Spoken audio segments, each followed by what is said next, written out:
hodam, idem, ko je to, prijatelj? Prijatelj Cvjetko? Bokla ja. O, bok Cvjetko, šta radiš? Smišljam dobre pjesmice. Pa kakve dobre pjesmice smišljaš? Jako dobre pjesmice. Slušaj ovo, Lea. More je plavo, vjetar puše, moji snovi se... Tvoje gaće se suše. Ne, Lea, htio sam reći, more je plavo, vjetar puše, moji snovi se ruše. Cvjetko, kockice se ruše, kakvi snovi. Aha, pa ti nemaš ruku da se igraš s kockicama, a jadan Cvjetko. A čekaj, imam snove, barim imam snove, Lea. Imam snove da budem velik pjesnik. A dobro, ne prekidaj me, sad i u idućoj pjesmici, dobro, neću. Ok, slušaj sada ovu. Pot se trese, vlada strah, ali Cvjetko nije plah. Joj, Cvjetko, naravno da se pot trese, u tramvaju sve ide vibli vobli, ali ako imaš kartu, ne treba te biti strah.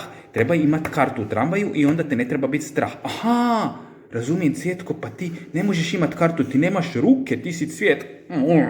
Pa, jadan, naravno da te strah. Kad nemaš ruku, kako ćeš dati kartu kondukteru? Joj, ali, znam, imam rješenje. Pa, izvadiš jednu laticu i zatakneš kartu u laticu i kad dođe kontrolor, onda mu tako daš. Pa da, vidiš, Lea ima dobro rješenje. I ne moraš pisati te svoje tužne pjesmice, nego kao Lea, vesele pjesmice. Pazi ovo. Kada odeš van i nešto smrdi, to Cvjetko cvijet prdi. Vidiš, to je dobra pjesma. Ali ja ne smrdim, Lea, cvijeće ne smrdi. Čekaj.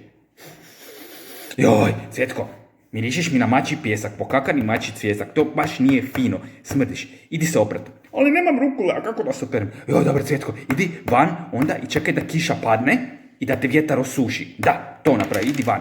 Raspala sam se. Čekaj, gornji dio Lea će dovršiti priču. Da, idi van i čekaj da se to desi. I Lea je smisla jako dobru pjesmicu na to. Kiša je pala, vjetar grane njiše, Cvjetko ne smrdi više.